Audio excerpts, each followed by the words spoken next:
Ledakan, teriakan, bergaung-gaung di pusat kota.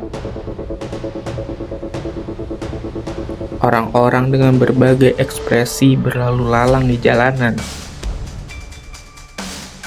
Mereka terus bersuara dan melangkah maju bersama-sama tanpa takut menuju sebuah gedung besar.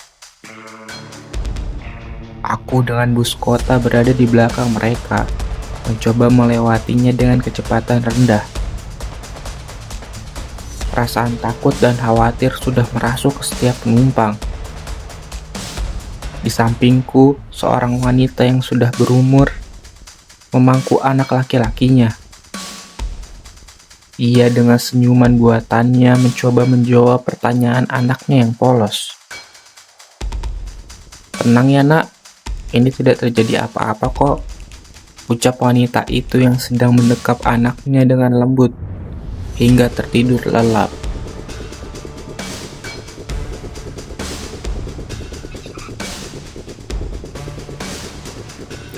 Sebelum bus kota ini terjebak di kerumunan orang, sang petugas keamanan telah menetapkan batas-batas jalan yang diperbolehkan untuk orang-orang berkumpul menyampaikan keresahannya.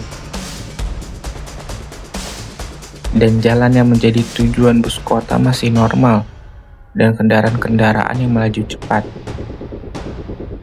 Sampai pada saat gas-gas yang membuat mata pedih dan nafas sesak dilemparkan oleh petugas yang berjaga di hadapan gedung. Teriakan-teriakan massa memenuhi langit kota. Barisan yang sebelumnya teratur menjadi semrawut berkaburan, menjauhi area paparan gas.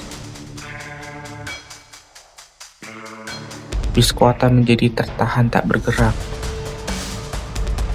10 menit kemudian, gas yang sudah terbawa angin seluruhnya membuat massa semakin tidak karuan. "Ayo semua, kita serukan keadilan. Pejabat negara ini sudah tidak sehat. Mereka adalah pencuri berdasi yang merugikan rakyat. Mereka semua harus turun dari jabatannya. Setuju?" Orang di atas mobil terbuka dengan toa tertempel di mulutnya membuat semangat massa semakin tinggi. Teriakan-teriakan setuju mengudara.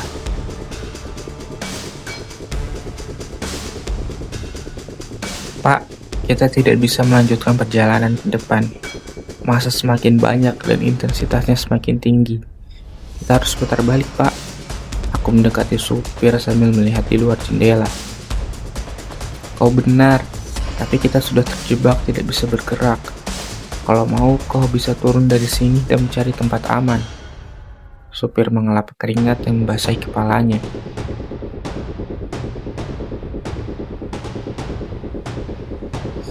Aku termenung diam. Hidungku mencium sesuatu yang tidak asing. Aku membuka jendela, dan terlihat sebuah cairan menyelimuti bus kota. Tanganku mengambil cairan itu. Lalu, detak jantungku berdetak cepat sekali. Tanganku jadi bergetar hebat. Potongan-potongan gambar yang paling aku benci memasuki kepala. Gemetarku semakin hebat. "Mas, gak apa-apa," supir menepuk bahuku. Aku tersadar. "Kalian semua keluar dari bis. Bis ini akan dibakar. Cepat keluar." Aku membuka pintu bis. Dorongan-dorongan dan teriakan khawatir memenuhi bis. "Kalian semua tenang. Keluar satu persatu. Jangan ada barang yang ketinggalan," teriak keras supir bis. Beberapa saat kemudian, orang yang menyiram minyak tanah dari atas bis dengan toanya berpidato. Aku tidak memerhatikannya. Aku fokus membantu orang-orang yang keluar dari bis. Kalimat akhir yang selesai diucapkan, dan ia turun dari bis. Lalu, si merah kecil dilemparkan ke bis, membuat merahnya merambat menyelimuti seluruh bis. Tubuhku terdiam lemas. Kakiku tak kuasa menopang tubuhku. Supir dengan tangan yang sigap menarikku agar tidak bergabung dengan bis yang sudah terlalap dengan kobaran api. "Kau tidak apa-apa, Mas?" "Terima kasih ya, berkat Mas seluruh penumpangku bisa selamat semua. Ayo kita cari jalan untuk pulang ke rumah masing-masing," kata supir menghukumku. Sebotol minum sudah habis aku teguk. Gemetar sudah mereda. Tubuhku bisa terkendali perlahan-lahan. Jarakku dengan bis terbakar sudah cukup jauh. Supir bus dan aku sudah berpisah arah. Aku sekarang menepi di sebuah toko kelontong yang buka.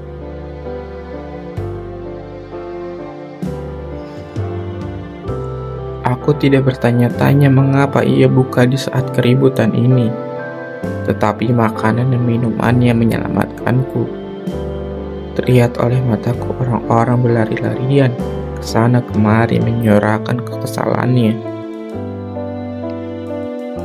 "Mas, habis ikut demo ya?" Bapak toko penjualnya menghampiri dan duduk di sebelahku. Aku menggeleng dan menceritakan singkat apa yang terjadi barusan. Bapak itu mengangguk mengerti. Lalu anak kecil keluar dari toko membawa sebuah kopi untuk bapaknya. "Kau harus bersyukur bahwa kau bisa selamat dari bis itu.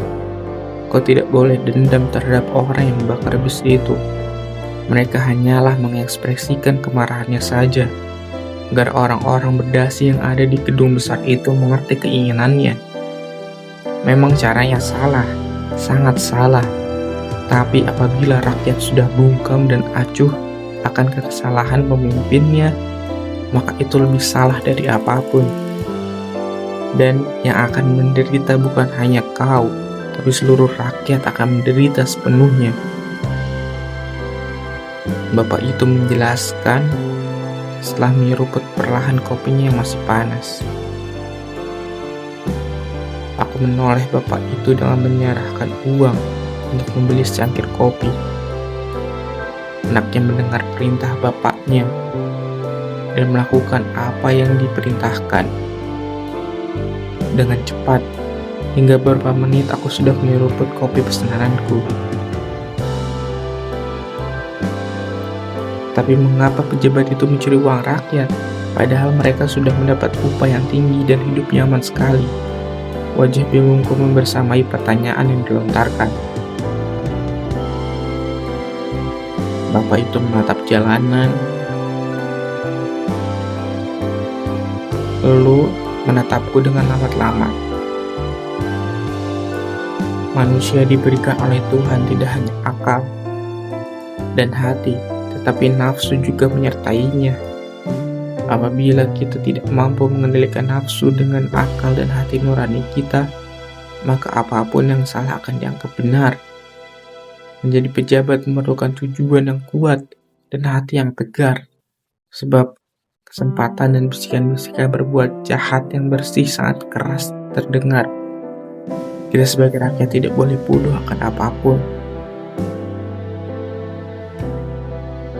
Kalau kita bodoh, pemimpin jahat semakin mudah membuat kita tertidur dan tak sadarkan diri.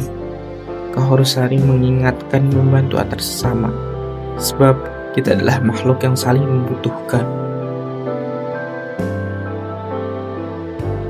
Ucap bapak itu dengan berkata secara lugas.